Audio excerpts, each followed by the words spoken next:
Purim Temple Bat Yam. I'm Cantor Elisa Waltzman, and welcome back to my kitchen. Many of us love Purim because it is such a fun holiday where we dress up, have celebrations, and read Megillat Esther. We celebrate this holiday because we persevered as a people. The villain of the story, Haman, had an evil plot to kill all Jews in one day, and the heroine and hero of the story, Esther and Mordecai, saved the people from this evil plot. To commemorate this, every Purim we eat Hamentaschen. They literally mean Haman's pockets, or they're also referred to as Oznei Haman or Orejas de Haman, Haman's ears. And they're delicious, sweet, triangular cookies that remind us of the Haman we faced, and that we always have Hamans in our world, but that we will survive and continue to persevere. So today I'm pleased to teach you how to make Hamentaschen. Some interpretations of Hamentaschen are also that Haman wore a hat that was shaped as a triangle. So that's another reason that we eat the triangular cookies. There are many interpretations, but no matter what, they are delicious. This is a very basic Hamentaschen recipe. There are many fillings you can use, but I'm going to teach you how to make a very simple dough, and then I'll show you how to fill the Hamentaschen and enjoy. So let's get started. Inside my mixer, I have 1 stick of salted butter. I'm going to add 1 cup of sugar to that and let it mix for a moment.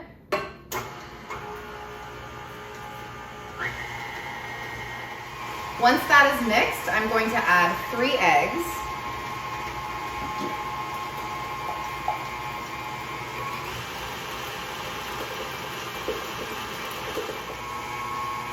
And a half cup of orange juice.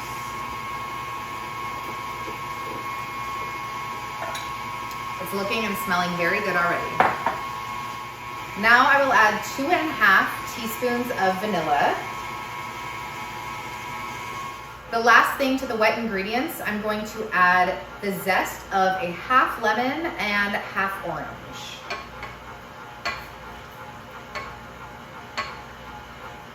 That will add a lot of delicious brightness to the flavor of the cookies. We'll start adding the dry ingredients now. 2¼ teaspoons of baking powder. And for the flour, we have around 6 cups. You'll need to add gradually to the dough. And if it's too sticky, keep adding more flour. Okay, so everything has been mixed and now we have some dough. So what we're going to do is just add a little flour if needed if it's too sticky. This feels pretty good. I did add the full 6 cups of flour. While it was mixing, it still looked a little wet and sticky, so I added more and then the consistency seemed really nice. And what you're going to do is just kind of shape it into a ball and then take some plastic wrap it up and put it in the fridge for 1 hour. So it's been an hour. I just took my dough out of the fridge and it smells so good. You can really smell the orange juice and the zest of the lemon and orange. It's awesome.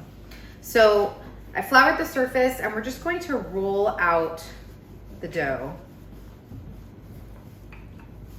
As long as it's not sticky, you don't need to add too much more flour.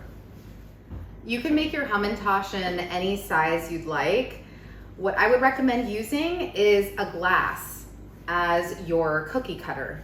So once you roll out your dough to about a little less than 1/4 inch thick, you'll take your glass and then you're going to have a perfect circle. So I'll cut out a few circles, put them on my parchment lined baking sheet, and then I'll show you how to fill your Hamentaschen. There are countless fillings to add to your Hamentaschen. The point is they should be sweet and delicious and whatever you like. Today I have some of our family favorites. We have cherry, poppy seed, and then Nutella, which I will add some sprinkles to. I have seen some very fancy, incredible Hamentaschen. So this is just very basic and simple, and you can be as creative as you want and have as much fun as you want doing fun things like even dipping your Hamentaschen in chocolate, adding lots of decorations. It's a really fun activity for the whole family. So the key to filling your Hamentaschen is to not overfill. If you put too much filling in your Hamentaschen, they will spread as they bake and spill out. They will not look very pretty and they'll lose their triangular shape. So as hard as it is to only use a very, very small amount, I'll show you with the cherry. That's probably on the overfilled side even. And then what you're going to do to make the triangle shape is you're going to pinch the top and then pinch the two sides on the bottom. And as you see, it's overfilled a little bit, so I can actually scrape some out there. I'll wash my hands and we'll keep adding more filling. Okay, so now we have poppy seed. Really all you need is a little bit. Try that. Okay, and then pinching the top and then pinching the bottom corners. I did a much better job with the filling this time. It's very tempting to overfill, but you'll see that they'll come out much prettier the less you put inside these. Okay, I'll do a couple more cherry and poppy seed and then we'll do Nutella with sprinkles.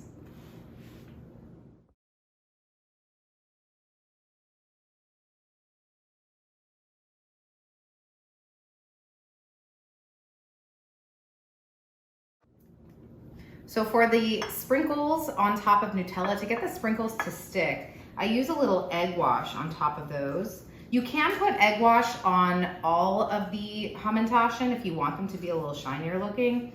It's up to you. But for these, what I'll do is just take some sprinkles, put them right on top there, and they'll look nice and cheerful. Okay, so I have preheated my ovens to 350 degrees. We're going to put these Hamentaschen in for around 18 minutes. Just keep an eye on them. When they're golden brown, they will be ready to come out.